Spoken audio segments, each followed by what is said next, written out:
As a trauma survivor, I have always been interested in resilience. But growing up, I believed it was something that you were born with.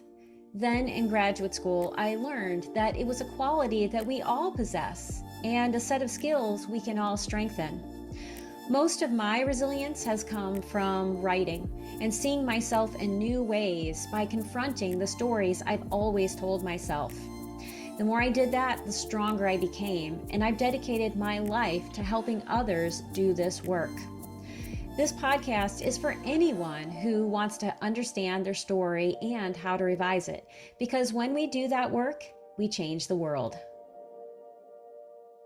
Welcome to the third episode in my season of Summer Shorts, a series of shorter episodes where you'll hear from writers working in the trenches right alongside you. Each week, they'll share their fears, doubts, and questions they have about the craft of writing and their writing lives. Consider it your backstage pass to my coaching practice. This week, you'll hear from Stephanie Shafran, a poet, memoirist, and former school counselor who's working on a memoir about finding her voice and speaking her truths. During this episode, we explore one of Memoir's greatest challenges, the conflict between owning and sharing your truth and respecting your family members' wishes. Before we get to this conversation, I have a few questions for you. Do you have a history of being silenced? How does that influence the way you see your memoir? Have family members or others who play a role in your book asked not to be in it? What struggles do you face as you consider what to do? I hope you'll ponder these questions as you listen along. Now let's get to my conversation with Stephanie Shafran. Hey writers, have you written a draft or two of a memoir only to feel completely lost? Do you wonder what the story really is or how to structure it? Or have you received competing advice from some people who love certain parts of your story while others don't? Or worst of all, have you been ghosted by agents and editors or received the cryptic, great writing, but just not for us email? Most writers think the answer is diving deeply into their pages. But to figure out what's missing, what needs to be retooled, and what needs to be tossed, you need a bird's eye view of your manuscript. That's what I'll provide in Camp Structure, my proven program that will help you understand how stories work, decide what parts of your life actually belong in your book, and develop a clear path through the revision landmines most memoirists face. As a member of Camp Structure, you'll benefit from expert coaching, membership in a motivated cohort, monthly Ask Me Anything office hours, and instruction that will help you finish this book and the next one.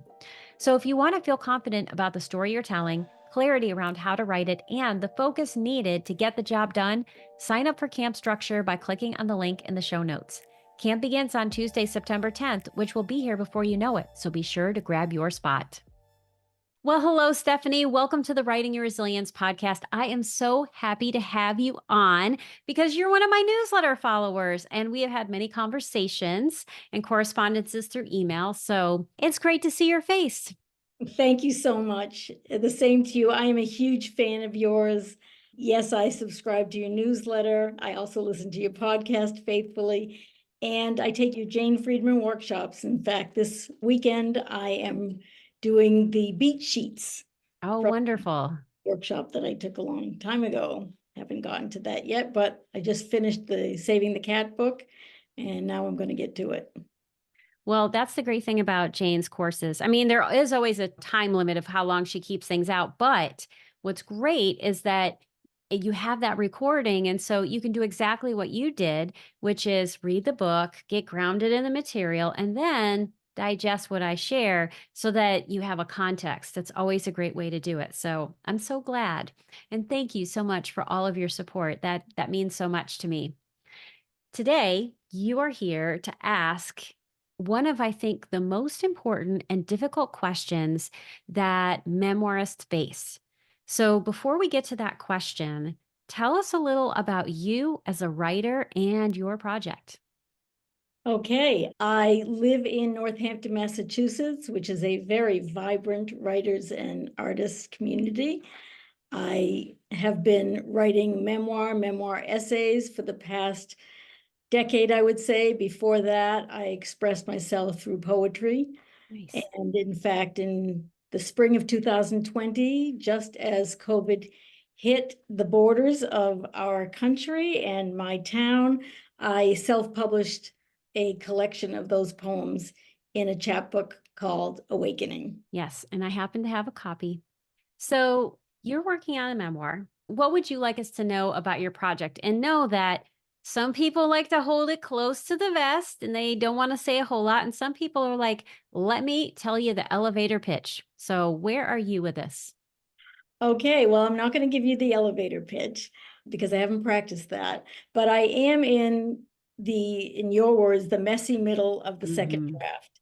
And the first draft, what I did was I took up the challenge that Marion Roche Smith gave a couple of years ago to if you could finish a draft within the end of the year, you would have a half hour for time.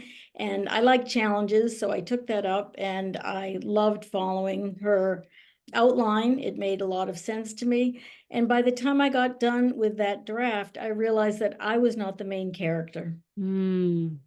And and that was a real problem for me because in much of my life I have not been the main character. Hmm. And so it was really good that I wrote that because I needed to get a lot of stuff out, Hmm.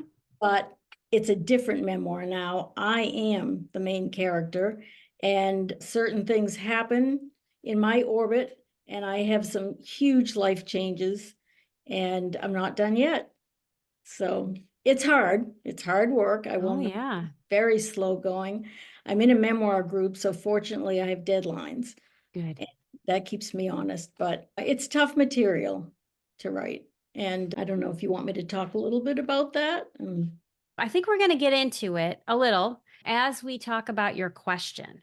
So you're in the messy middle and you started off with a project that was not about you and that recapitulated things that had happened in your life. And that happens to a lot of memoirists. They think they're writing about themselves. Suddenly they realize they're not and they go, OMG, how do I revise this so that it's about me? And you've done that. And now, what I hear from you is that you're working to own and honor your truth, your experience. So, how does that lead to your question?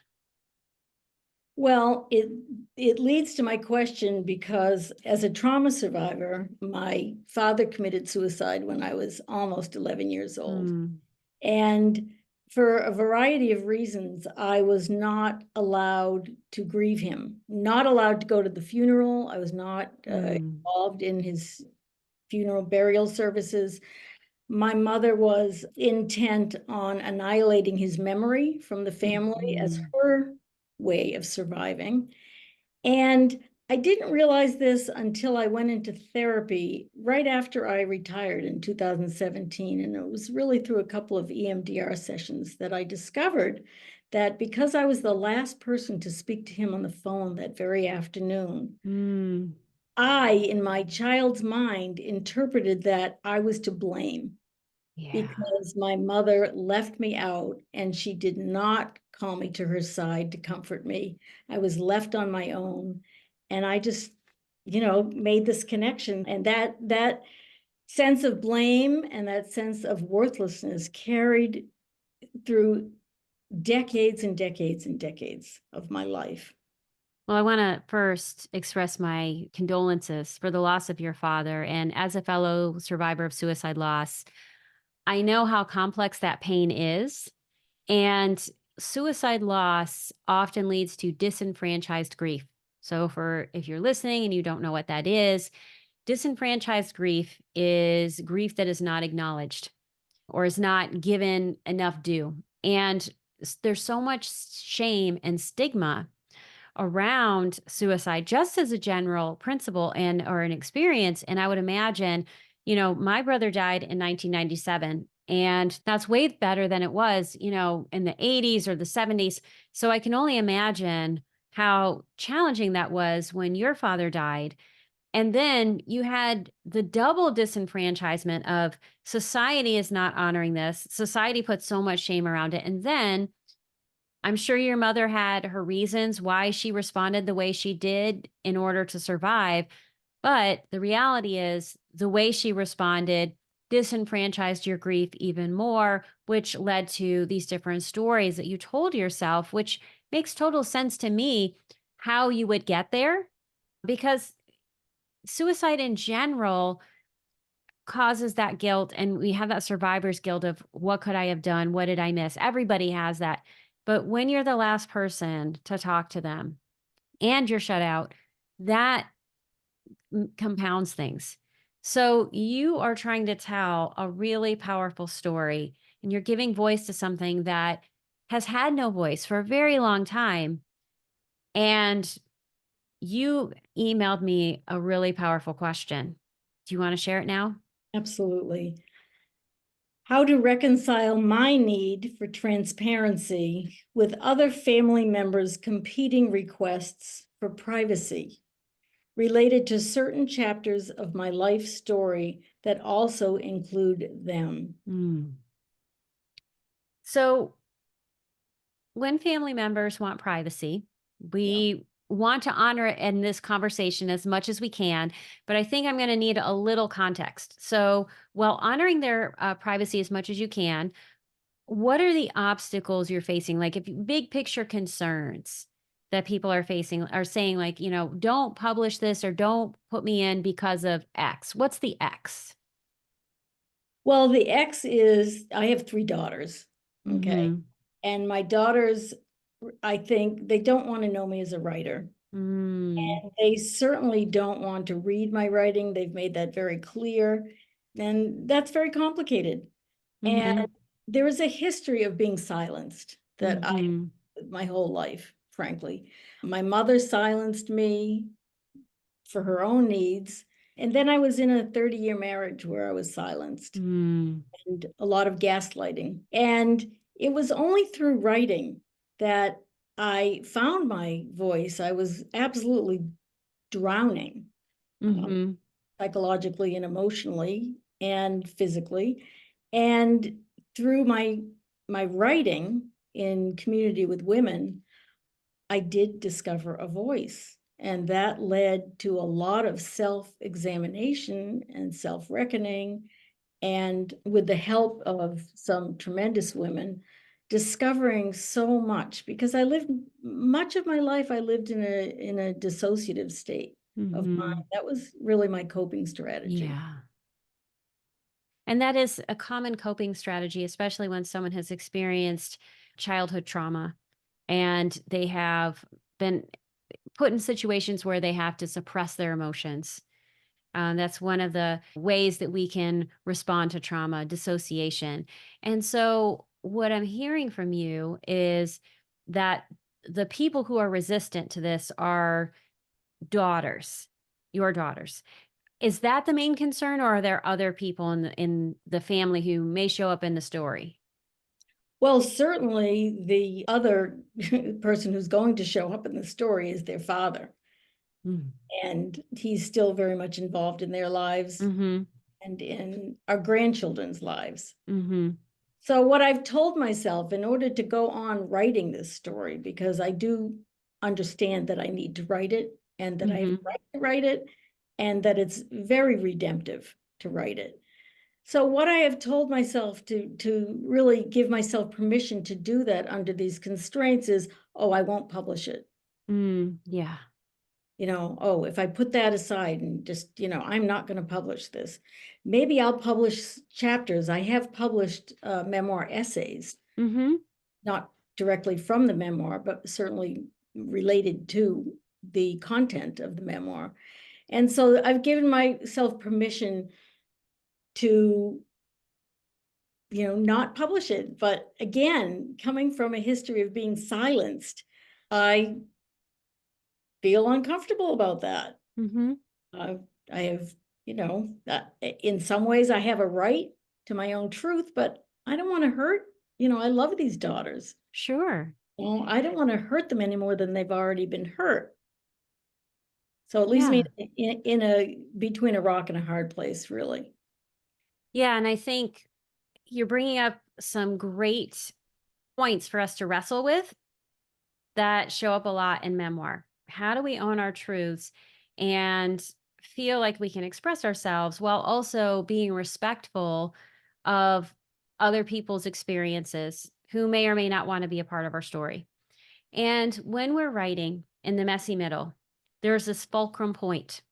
There's this point where the story is for us. We're trying to figure out what happened to us, what is our truth, all of those things. And during that phase, it is great to say, I will never publish this. So I'm glad that you made that choice for now.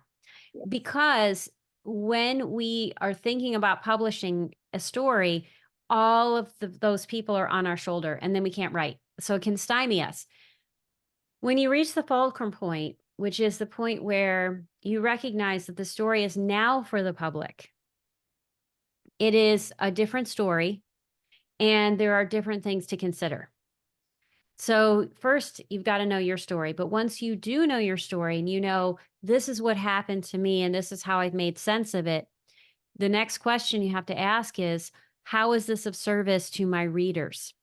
And at that point, you really need to understand who your readers are. And that's where author platform can come into play. And I know people get really stressed out about author platform and what is this and how do I do it? And do I have to have Instagram or Twitter or TikTok or do I have to do all those things? No, you don't have to do any of them, but you do have to have a way to reach your readers. There are lots of ways to do that.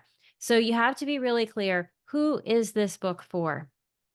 And, in the early phase of the messy middle, it's for me right now or younger version of me. It's some version of me.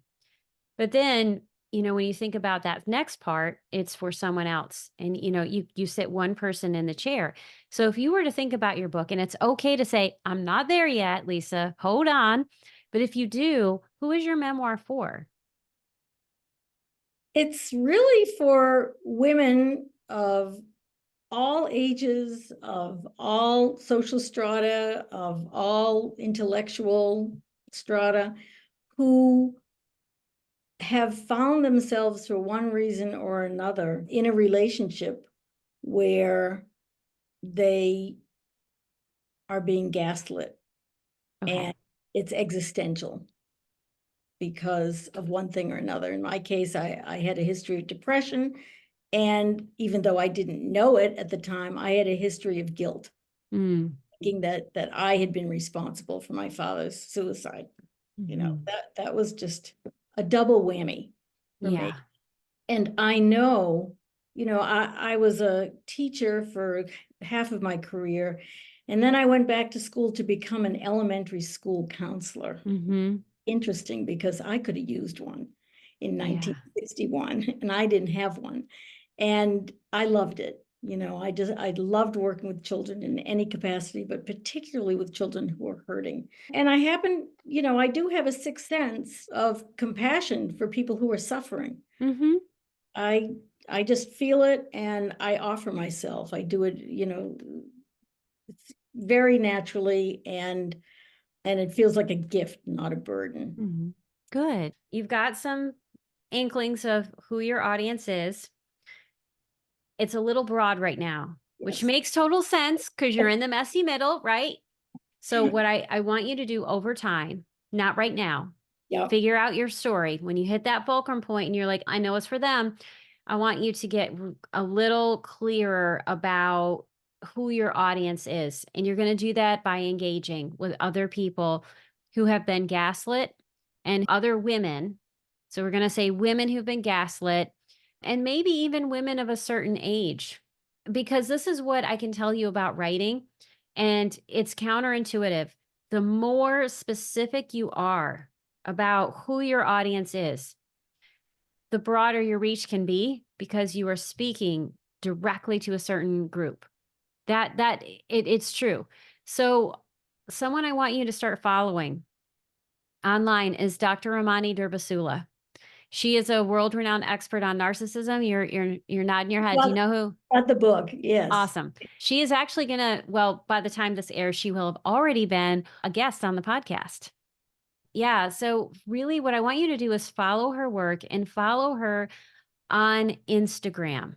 Okay, Okay. So, follow her and if you're on social media and she's on that same platform, I want you to follow her because I want you to see who's following her. okay, I want you to look at her followers and see how old are they? What are they saying? What questions are they asking? Because your book is going to answer one of their questions. And you may find that that is going to help you narrow down and also understand who needs this book and what do they need from your story. That's the part you have to be able to do when you're getting towards the publication phase. So, what I would say in terms of do you publish, do you not? When you get to the fulcrum, that's when you can decide, am I going to publish or not? Your motivation has to be really clear. And you have to keep your side of the street clean because not everybody's going to be happy you do it. It's just the way it goes, Yeah. especially if you are bringing bad behavior to light and you're talking about things that people may not like. So I hear from you already, you're doing that work. You are trying to figure out how to do that. The big question becomes, what do you do about family members, your children in particular, who are like, please don't publish this? I'm going to offer some food for thought. And these are questions you cannot answer right now. Nobody could, Mm. but they're things to think about. And, question number one is, which is more important? Protecting your children's feelings or publishing this book? And sometimes the mission is more important and your kids are going to be okay. And at other times for other people, they're like, I really need to think about that. Life is short. How long do I want to be in conflict with others? And it's because it's okay for you to own your truth. And there's a lot of ways to own your truth and a lot of ways to express it. And so you want to think about, must I publish this, share this with the public in order to feel seen? Or are there other ways for me to feel seen? I could answer that right now, Okay. and that's how I have proceeded. As I tell them often, they are my treasures. I never expected to have children. I never expected to get married. I was on this other path. I had no future. I thought Mm, I had no future. I was living day to day, and every day it was hard, yeah. really hard. Academics were not hard. I could do that, but living was hard. Sure. So I just didn't have those more typical dreams that little girls have. Mm-hmm. And so I tell these daughters of mine that they're my treasures because they are. And I do know life is short. Mm-hmm. And so what I've told myself is, again, that I can publish the memoir essays, Mm-hmm. those are well received. I want them to read this book, but probably not until after I'm gone will Yeah. they read it, if they read it. And I won't know Mm-hmm. which ones of them read it or if they don't.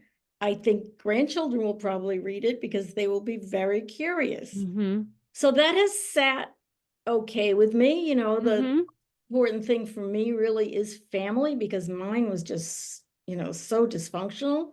We have cobbled together after, a very challenging breakup of our family, shall we say. We have Mm-hmm. really managed to regroup and reconfigure in a loving way. Yeah. So there's a part of you that knows I can publish certain things and maybe not others, right? You could take this and break it up into essays. So that's one way to handle it and where you're honoring your children's wishes. Then there comes to, will they read it? And because what I'm hearing in this, Stephanie, more than anything, is you want to be seen. And the realities is that you cannot control whether or not your children will read. And it's possible they never will because they don't have the capacity to read it. And maybe they're not even your readers, right? Mhm. Maybe they're not the people you may want them to be your readers. Of course we do, right? But they may not be your readers. So, how can you create a situation where you are seen, where someone is bearing witness to your experience so that it's not an either or, it's a both and. I can respect my children and their need to perhaps not read this because they're not ready to confront certain things or it's just too much for them with your need to express yourself. So be thinking about what is the both and, how can you do that? Well, I do have a website as a Mhm. result of the chapbook, and I do write a monthly blog post on it.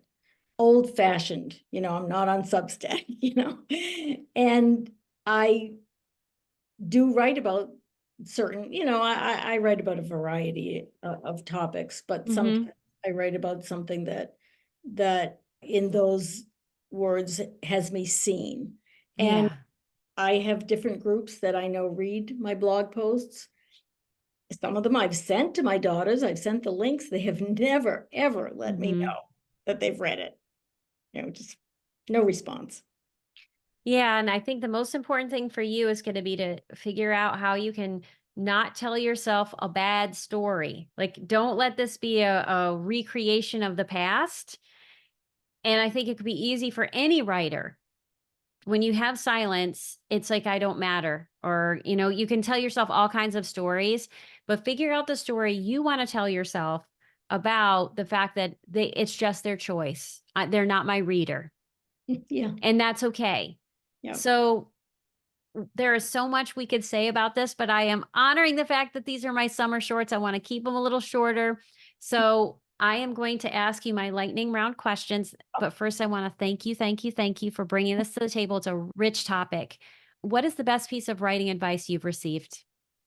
The best piece of writing advice I received was very generous and unexpected, and I didn't understand it until much later. I wanted to go on a writing retreat to Mexico with somebody who knew my story and who I really respected. The return was going to be the day after my youngest daughter's 9th birthday. I was harassed, or I allowed myself to be harassed Mhm. into canceling. And when I called up to cancel, this woman said, Stephanie, you have to go on this retreat as much for your daughter's sakes as for your own. Mm.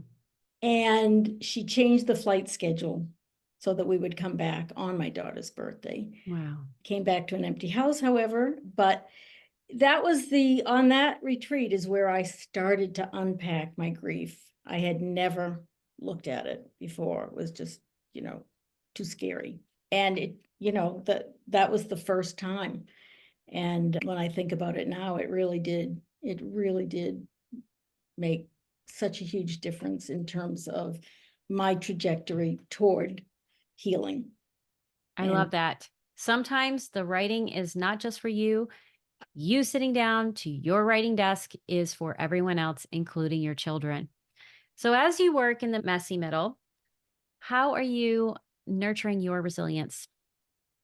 well, I'm here right now on a self-imposed writing retreat. I spend my summer by the ocean. My family has had a summer cottage for 2 generations, and my grandparents, the 3rd generation, on the South Shore of Boston. And I spend extended summers here now that I am retired. And the ocean has always been a source of both solace and joy for me. And so I'm very lucky that I get to, just absolutely recharge here.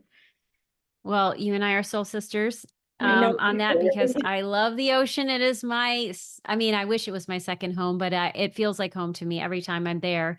So if people want to connect with you, because, writing requires community and it's a village, how can they make you part of their village by connecting with you? Well, they can either write to me through my email address, which is stephanieshafran@gmail.com.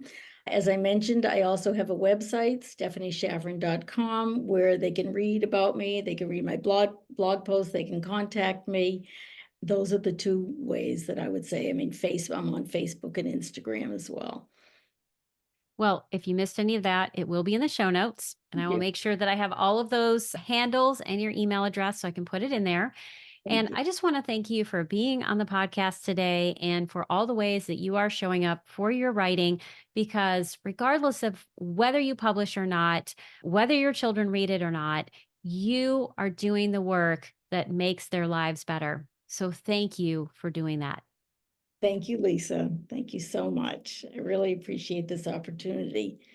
And I look forward to watching this podcast, spreading the word of it and all of your podcasts and newsletters. You are so generous. You offer yourself and your heart, and what you have learned in life so generously. And I recognize that. And I know what that's like, in terms of having to get to that place. And I just feel very bonded with you as a result. So I appreciate your allowing me to have this opportunity. It's very exciting. Well, thank you. Are you a writer who struggles with doubts? Do you wonder if your stories are good enough? Do you wish you had some simple tricks that would make the writing life just a little bit easier? Become part of my Writing and Resilience community by signing up for my newsletter. As a thank you, you'll receive a free copy of Write More, Fret Less, 5 brain hacks that will supercharge your productivity, creativity, and confidence. The link is in the show notes. That's it for today's episode. Before you leave, I would love your help spreading the word about this podcast. You can do this in a few very simple ways. Click on the subscribe button in the upper right-hand corner, then leave a 5-star review. You can also let me know what you think or share ideas for the podcast by connecting with me on Facebook, Instagram, LinkedIn, or through my Writing and Resilience newsletter, which you can have delivered directly to your inbox.